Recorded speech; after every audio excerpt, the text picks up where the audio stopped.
दर्शक बंधु बहुत बड़ खुशी खबर आसी जाइए चाषी भाई मानी जदि आपण मैंने खरीफ फसलर धान बिक्री करने चाषी पंजीकरण करते आपण मैंने टोकन पाई किंतु आपणकर टोकन रे 5 क्विंटाल कि 10 क्विंटाल कि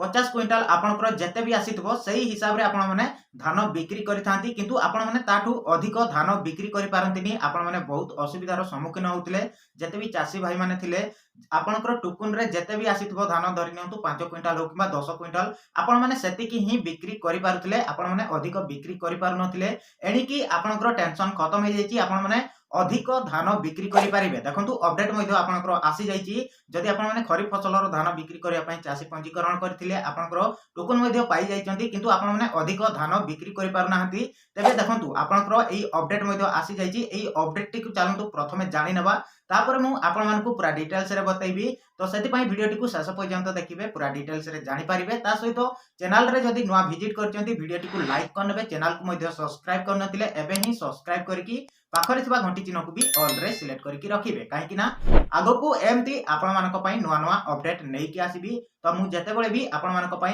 एमती नुवा नुवा अपडेट नै कि आसीबी तो आपण माने सर्वप्रथमे पाई पारिबे तो सेति पई वीडियो टिकु लाइक करनियंतु चैनल को मध्ये सब्सक्राइब करके रखंतु तबे दर्शक बंधु जदि आपण माने खरीफ फसलर धान बिक्री करिया पई चाषी पंजीकरण करथिले आपण माने टोकन मध्ये पाई जाइचंती आपणकर टोकन रे जदि 5 क्विंटाल हो कि 10 क्विंटाल कि अति बेसी रे 50 क्विंटाल आपणकर टोकन रे जहाँ भी आसीची सेति की धान दउथिले अधिक धान बिक्री करि पारु नथिले आपण माने असुविधार सम्मुखीन होउथिले तेबे आपण माने एनिकी अधिक धान बिक्री करि पारिबे आपणकर अपडेट मध्ये आसी जाइची तो चलंतु प्रथमे अपडेट टिकु जानि नेबा तापर मु आपण मानकु पूरा डिटेल्स रे बतैबी। दर्शक बंधु एई अपडेट टिकु देखंतु एणिकी चाषी को मिलिबो निज हक आउ रहिबोनी बळका धान किणा बिका टेंशन चाषी को आर्थिक स्थिति सुदृढ़ करबाकू अधिक 8 लाख धान किनिबो एफसीआई केंद्र मंत्री धर्मेंद्र प्रधान को प्रयास क्रमे अधिक धान किनिबाकू निष्पत्ति नेइछंती केंद्र सरकार राज्यरू मोट 58 लाख मेट्रिक टन धान किनिबाकू केंद्र सरकार लक्ष्य रखिछंती तो दर्शक बंधु आपण माने जानि पारिले राज्यरू मोट 58 लाख मेट्रिक टन धान किनिबाकू केंद्र सरकार लक्ष्य रखिछंती जदि आपण माने खरीफ फसलर धान बिक्री करिया पई चाहुचंती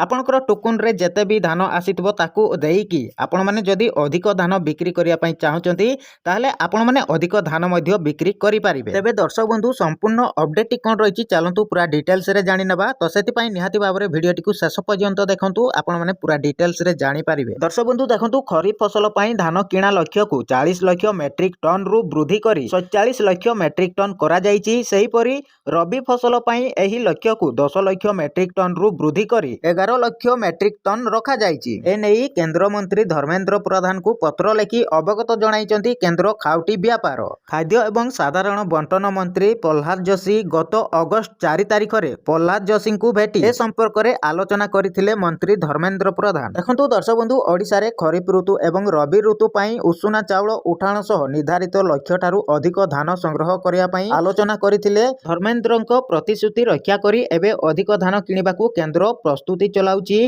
सेपटे केंद्रर निष्पत्ति नै प्रधानमंत्री नरेंद्र मोदी एवं केंद्र मंत्री प्रह्लाद जोशी को धन्यवाद जणाइचंती केंद्र मंत्री धर्मेंद्र प्रधान यदि आपण माने अधिक खरीफ फसलर धान बिक्री करिया पई चाहुचंती ताहले आपण माने अधिक धान मध्य बिक्री करि पारिबे आपणकर टोकन रे जेतिकी भी धान आसीथिबो आपणकर 5 क्विंटाल हो किबा 10 क्विंटाल हो किबा जेते भी आसीथिबो सेतिकी देईकी मध्य आपण माने अधिक धान बिक्री करि पारिबे सरकार अधिक धान किनिबाकू जाउचंती तो दर्शक बंधु आपण माने जानि पारिले जे अपडेट टी कोन थिला जदि आपण माने खरीफ फसलर धान बिक्री करिया पई चाषी पंजीकरण करथिले एवं टोकन मध्ये पाई जाइचंती आपनकर टोकन रे जेते भी धान देबार थिबो सेतिकी ही देई पारुथिले एणिकी आपण माने अधिक धान मध्ये बिक्री करि पारिबे अपडेट टी केमिति लागला निहाती कमेंट बॉक्स रे कमेंट करके जणेबे चैनल रे जदि नुवा विजिट करचंती चैनल को मध्ये सब्सक्राइब करके पाखरे थिबा घंटी चिन्ह को भी ऑल रे सिलेक्ट करके रखिबे काहेकि ना आगो को एमती आपण माने नुवा नुवा अपडेट पाई पारिबे तो सेति पई वीडियो टी को लाइक करनियंतु चैनल को मध्ये सब्सक्राइब करके रखंतु तो दर्शक बंधु एतिकी रे विदाय दियंतु रहूची पुनी देखा हबो नेक्स्ट